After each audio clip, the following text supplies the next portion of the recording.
నమస్తే వ్యూవర్స్. ఈరోజు నేను రాగి జావ కాస్తున్నాను. సమ్మర్ స్పెషల్, బాడీ డిహైడ్రేషన్ కాకుండా ఉండడానికి. Let's try. మనం ముందుగా ఒక బౌల్ లాంటిది తీసుకొని నేను ఈ గ్లాస్తో 3 పోస్తున్నాను వాటర్. 3 గ్లాసులు వాటర్ యాడ్ చేసుకున్నాం. 3 గ్లాసు వాటర్కి నేను 4 స్పూన్ల రాగి పిండి తీసుకుంటున్నాను. ఇప్పుడు దీంట్లోకి కొన్ని వాటర్ యాడ్ చేసేసుకొని ఉండలు లేకుండా కలుపుకుందాం. క్రీమీ టెక్స్చర్ రావాలి. ఇలా ఉండలు లేకుండా క్రీమీ టెక్స్చర్ రావాలి. ఇలా క్రీమీ టెక్స్చర్ వస్తే బాగుంటుంది. ఇలా వాటర్ మరుగుతున్నప్పుడు మనం రాగి పిండిని యాడ్ చేసుకుందాం. దీంట్లోకి మనం సాల్ట్ యాడ్ చేసుకుందాం టేస్ట్ తగ్గట్టు. చూడండి ఎంత కరెక్ట్గా వచ్చిందో. మన రాగి జావ రెడీ. దీంట్లో కొంచెం నేను పెరుగు యాడ్ చేసుకుంటున్నాను.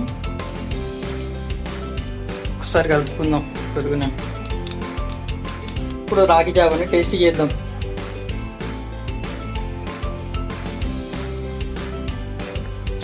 సూపర్ ఉందండి, సూపర్.